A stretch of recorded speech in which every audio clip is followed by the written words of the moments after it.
नमस्कार दोस्तों। इनकी आयु 37+8 मंथ की है। ये बिना मनी ट्रायंगल वाला हाथ है और राहु रेखा है, इनको परेशान कर रही है। अब इन्होंने काफ़ी संघर्ष दिख रहा हाथ पर आने वाला समय कम संघर्षों वाला है, ये भी एक एडवांटेज है। अब इनके हाथ को एक एक करके समझने की कोशिश करते हैं। जब किसी व्यक्ति के हाथ में ये दो उंगलियां थोड़ी सी भी ऊपर की तरफ हो तो ऐसे लोग जो समय पर निर्णय लेना होता है वो ले नहीं पाते और उसके बाद पछतावा होता है।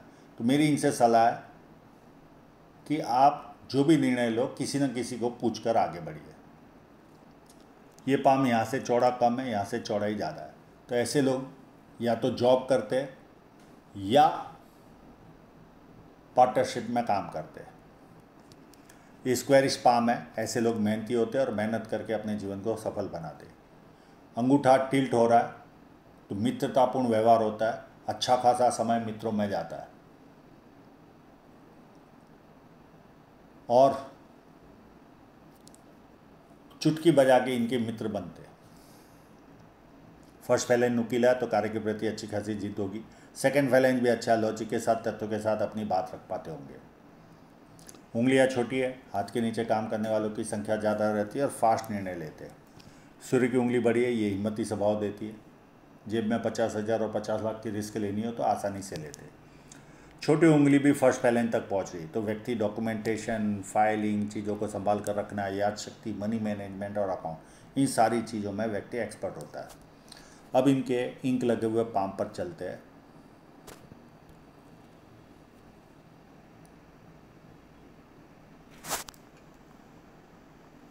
बुध पर्वत पर एक सीधी लाइन, दूसरी लाइन और बुध पर्वत व्यवस्थित है तो व्यक्ति को ये बुध पर्वत मध्यम सुंदरता भी देता है, क्योंकि बहुत ज़्यादा उभार नहीं है, इसके लिए मैंने मध्यम, और बहुत ज़्यादा लाइनें भी नहीं है। ज़्यादा लाइनें और ज़्यादा उभार हो तो अच्छी सुंदरता मिलती है। अब इनकी साइनों की ओर चलते हैं।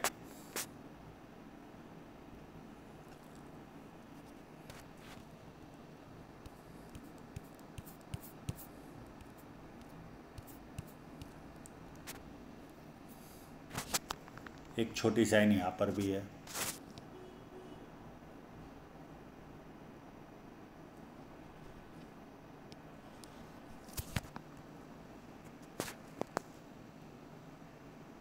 और ये क्रॉस भी है।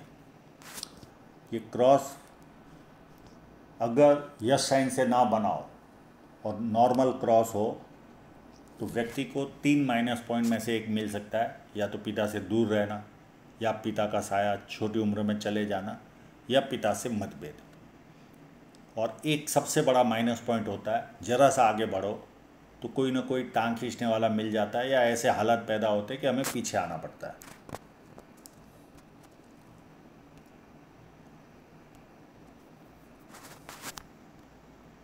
एक छोटी साइन यहाँ पर भी है और एक छोटी इस जगह पर भी है।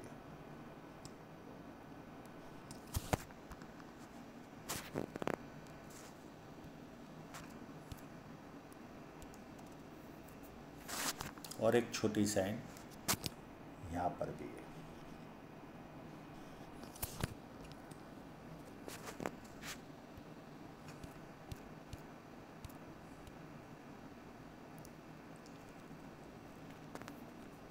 शनि एकदम फ्लैट है। आलस क्या होता है व्यक्ति को पता ही नहीं होता।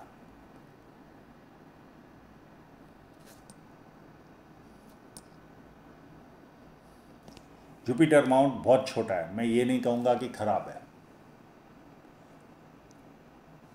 मैं इनको एक उपाय दूंगा, अगर ये उपाय कर लिए तो इनकम बढ़ने के पूरे चांसेस रहते हैं। मैं किसी और उपाय में कभी कहता नहीं कि व्यक्ति की इनकम बढ़ती है, पर जुपिटर छोटा हो और शुक्र व्यवस्थित हो तो वो उपाय करने से इनकम बढ़ती है। ये मैंने कई लोगों के जीवन में देखा है।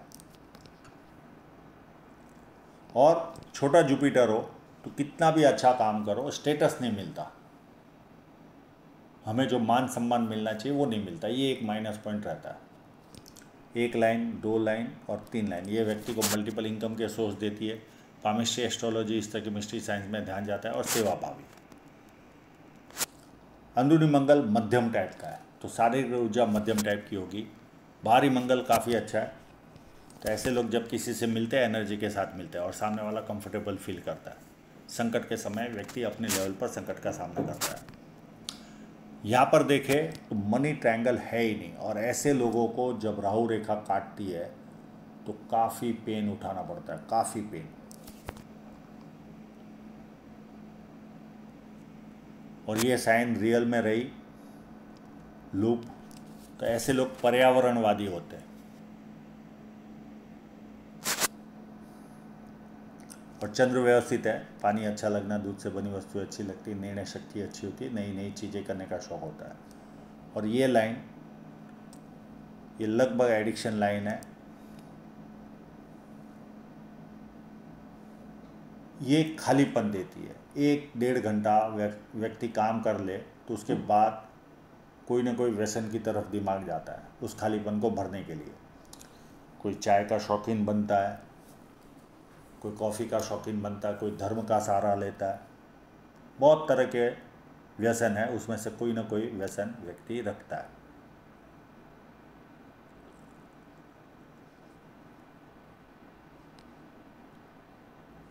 और शुक्र पर्वत पर ये जो बारीक बारीक लाइन है, मैं इनको सलाह दूंगा शेयर मार्केट में भी इंटरेस्ट ले।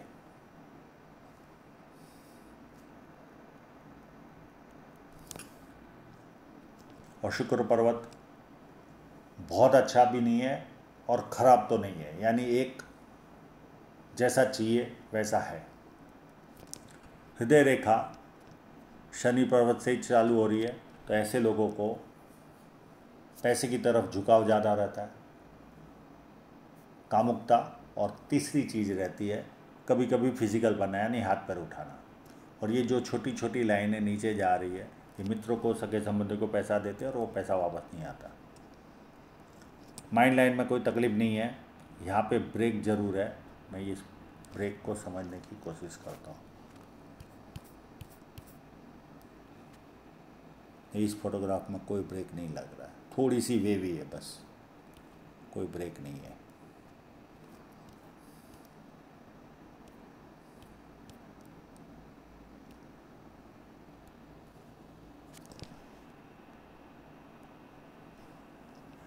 ऐसी वेवी माइंड लाइन हो तो ऐसे लोगों के जो निर्णय होते हैं वो फिक्स नहीं होते। सुबह हाँ बोलेंगे, दोपहर को ना बोलेंगे, शाम को वापस हाँ बोलेंगे। स्थिरता नहीं रहती निर्णयों में, बस ये एक माइनस पॉइंट रहता है। बाकी माइंड लाइन काफ़ी उत्तम है, निरीक्षण शक्ति काफ़ी अच्छी होगी, कोई ना कोई ज्ञान लेते रहते होंगे, इस तरह के लक्षण दिख रहे। और 10 मिनट भी व्यक्ति ऐसी लाइन वाला खड़े नहीं रह पाता बिना हिले डुले। उसको पीछे कमर में दर्द महसूस होता है, बिना सपोर्ट के बैठ नहीं सकते। जैसे पूजा में 2-2, 3-3 घंटा बैठना पड़ता है, या यज्ञ में जैसा बैठना पड़ता है, वैसे ये लोग बैठ नहीं पाते। हाँ, इनको दीवार का सहारा मिल गया या वॉक करने मिल गया तो वो रिलैक्स हो जाते वापस,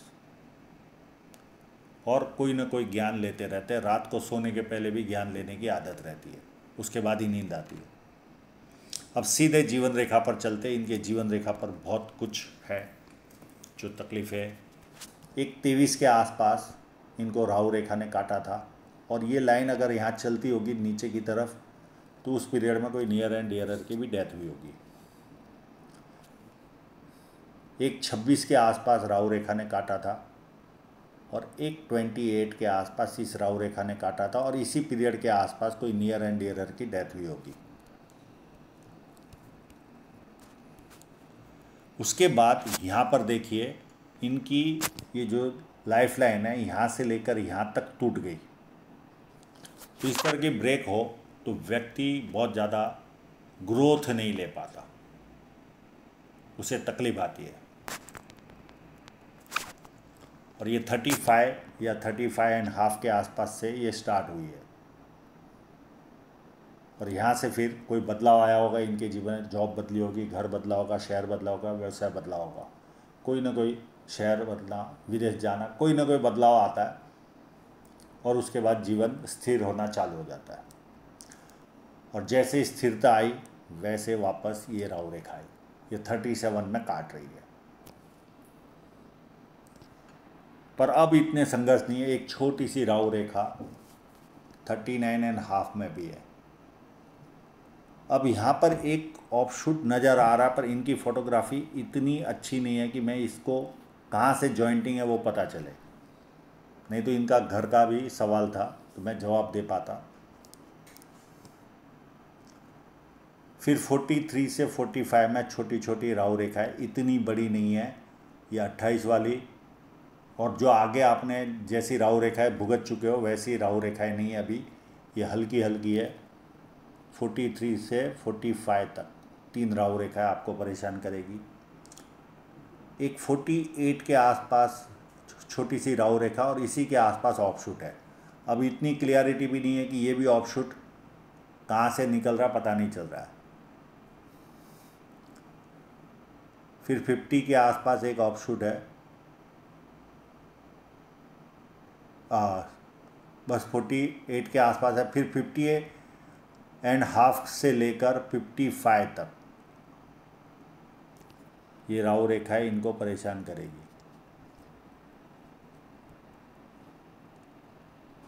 ये पर ये इतनी बारीक है, पर दिख रही है तो मैं बता रहा हूँ। फिर 59 में एक राहु रेखा आएगी। फिर 61 में एक ऑफशूट है 61.5 में। फिर 62 में एक ऑफशूट है और 70 के आसपास एक ऑफशूट है। अब जितना आपने संघर्ष कर लिया उतना संघर्ष आपको झेलना नहीं पड़ने वाला है, क्योंकि आगे आपकी धन रेखा भी उत्तम हो रही है। और ये जो डिफरेंस था वो भी मैं बता दूं, ये देखिए इस फोटोग्राफ में यहाँ से लेकर यहाँ तक कोई लाइफलाइन थी नहीं, व्यक्ति प्रोग्रेस नहीं कर पाता, और इसी पीरियड में धन रेखा भी इनकी खराब थी। ये देखिए ये धन रेखा, यहाँ तक कोई दम ही नहीं था, और ऊपर से ये कोई पारिवारिक खर्चा आया होगा एज ऑफ 33 के आसपास। फिर 36 से इनकी धन रेखा अच्छी होने लगी, और उसमें भी खास 37 के बाद ये अच्छी दिख रही है। पर अभी राहु रेखा का पीरियड चल रहा है, इसके लिए प्रॉब्लम फेस कर रहे हैं। बाकी धन रेखा काफ़ी उत्तम है, तो हो ना हो राहु रेखा पूरी होने के बाद इनकम में ग्रोथ आएगा। हाँ, बहुत ज़्यादा ग्रोथ तो नहीं दिख रहा, पर ग्रोथ तो मिलेगा। अब ये जो कट है, ये एक धन रेखा, ये भी इसी पीरियड के आसपास 36.5 से अच्छी हो रही है, पर उस पर ये कट आया। पर ये माइंड लाइन से अगर कट निकले तो ये कोई आर्थिक नुकसान नहीं देता। अगर ये वर्तमान में इनको बड़ा कोई आर्थिक नुकसान नहीं गया होगा तो ये लाइन का महत्व नहीं है, पर अभी वर्तमान में कोई बड़ा आर्थिक नुकसान गया होगा तो ये 41 के आसपास कोई आर्थिक नुकसान देगा। पर 99% ये माइंड लाइन से ही निकल रही है। ये लाइन अच्छी हो रही है, अप टू एंड तक ये इसी तरह की रफ्तार से चल रही है। एक हल्का सा 43 के आसपास कोई लॉस जाएगा आपको, एक 46 या 47 में हल्का सा लॉस जाएगा, और एक 50 के आसपास लॉस जाएगा। कोई बहुत बड़े लॉस नहीं है, पर यहाँ पे थोड़ा सा ज़्यादा जाएगा, पर तब तक आपकी ताकत भी काफ़ी बन गई होगी। ये जो लाइन है ये इस जगह से काफ़ी उत्तम बन रही है, एज ऑफ 44 के आसपास से अप टू बुढ़ापे तक। फिर आपकी लाइनें अच्छी ही है, यानी जो संघर्ष का, और एक और लाइन है ये भी 46 के आसपास से 45 से, ये भी अच्छी है। तो मल्टीपल इनकम के स्रोत दिख रहे। तो जितना आपने संघर्ष कर लिया, आगे इतना संघर्ष नहीं है, ये क्लियर है। धीरे धीरे आप हो सकता है कर्ज मुक्त भी हो जाओ, तो ऐसा कोई घबराने जैसा हाथ है नहीं। और ये जो ऑफशूट की बात कर रहे थे, ये क्लियर कट कनेक्शन है ही है। और ये जो मैंने ये जो 43, 45, 39, 43 से लेकर ये जो ऑफशूट का पीरियड है, यहाँ पे कम से कम जो 48 वाली प्रॉपर्टी काफ़ी उत्तम आएगी, और ये पीरियड में 2 प्रॉपर्टियाँ तो आप 100% लोगे। 43 से लेकर 48 में 48 वाली काफ़ी उत्तम रहेगी, पर इस बीच में एक आध या 1.5 प्रॉपर्टी तो आप ज़रूर खरीदोगे। और ये लाइन व्यक्ति को गुस्सा भी दिलाती है। तो जितना आपने संघर्ष कर लिया, देखिए राहु रेखा ऐसी कोई स्ट्रॉन्ग आपके हाथ में नज़र नहीं आ रही जैसी आपने पहले भूख दी। और बिना मनी ट्रायंगल वालों को तो जो पेन उठाना पड़ता है वो उसी को पता होता है कि कितनी तकलीफ उठाता है व्यक्ति। तो आशा रखता हूँ इनके सभी प्रश्नों के जवाब इनको मिल गए होंगे, और आप लोगों का पूरा वीडियो देखने के लिए बहुत बहुत धन्यवाद।